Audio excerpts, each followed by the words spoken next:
আমরস বানাবার জন্য আমি দুটো আম একদম কুচি করে কেটে নিয়েছি, নিয়ে মিক্সিতে দিচ্ছি। সঙ্গে এখানে দিচ্ছি 2 টেবিল স্পুন চিনি গুঁড়ো,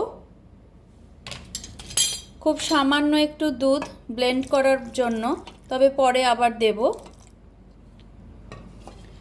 আর দিচ্ছি হচ্ছে 1 টেবিল স্পুন একটু মিল্ক পাউডার। এবার এটা ভালো করে ব্লেন্ড করে নেব। মিক্সিতে পেস্ট করা হয়ে গেছে একদম। এবারে যে যেরকম ঘন খাবে বা পাতলা খাবে সেই অনুযায়ী দুধ অ্যাড করবে। আমি এখানে মোটামুটি দুটো বড় আমের জন্য 500 গ্রাম দুধ, মানে একটা 1/2 লিটার দুধের প্যাকেট নিয়েছিলাম। দিয়ে ভালো করে এবার এটাকে মিক্স করব।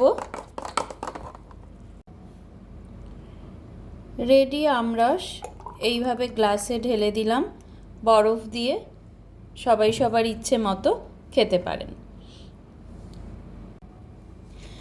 আরেকটা কিন্তু একটু অন্যভাবে বেশ গরমে খাওয়া যেতে পারে, সেটা হচ্ছে এই আমরস ঢেলে এর ওপরে 1 স্কুপ একটু যদি ভ্যানিলা আইসক্রিম দিয়ে দিই, ব্যাপারটা কিন্তু দারুণ হবে। আর হ্যাঁ, এই ভ্যানিলা আইসক্রিম কিন্তু আমার নিজের ঘরে বানানো আইসক্রিম। Thank you.